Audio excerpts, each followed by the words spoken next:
Une conférence de presse s'est tenue à la maison départementale du Port en présence du département, de l'État et de la justice pour mettre à l'honneur les ISCG, intervenants sociaux en commissariat et gendarmerie pour venir en aide aux victimes de violences intrafamiliales.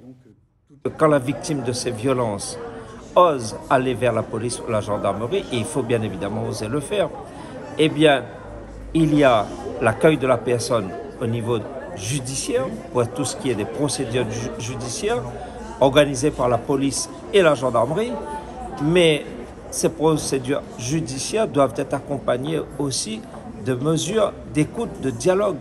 Et c'est l'accompagnement social qui prend tout son sens. Parce qu'une victime doit être accompagnée. Il faut l'accompagner peut-être en termes de logement, en termes de déplacement, de protection, de mise en sécurité d'elle-même, mais aussi de ses enfants. Et donc les travailleurs sociaux en police et en gendarmerie, leur rôle c'est de mettre en place cet accompagnement suite au dépôt de plainte en police et gendarmerie. Écouter, analyser, informer et orienter, les ISCG sont une première étape vers l'aide sociale, un intermédiaire entre la victime et les forces de l'ordre. Mon rôle, ça va être vraiment d'avoir un premier recueil de données par rapport à sa situation, l'écouter, avoir une écoute active et bien sûr lui présenter aussi tout ce qu'il peut y avoir en termes de solutions, d'aide, d'accompagnement qui peut être mis en place, d'associations aussi qui peuvent être sollicitées.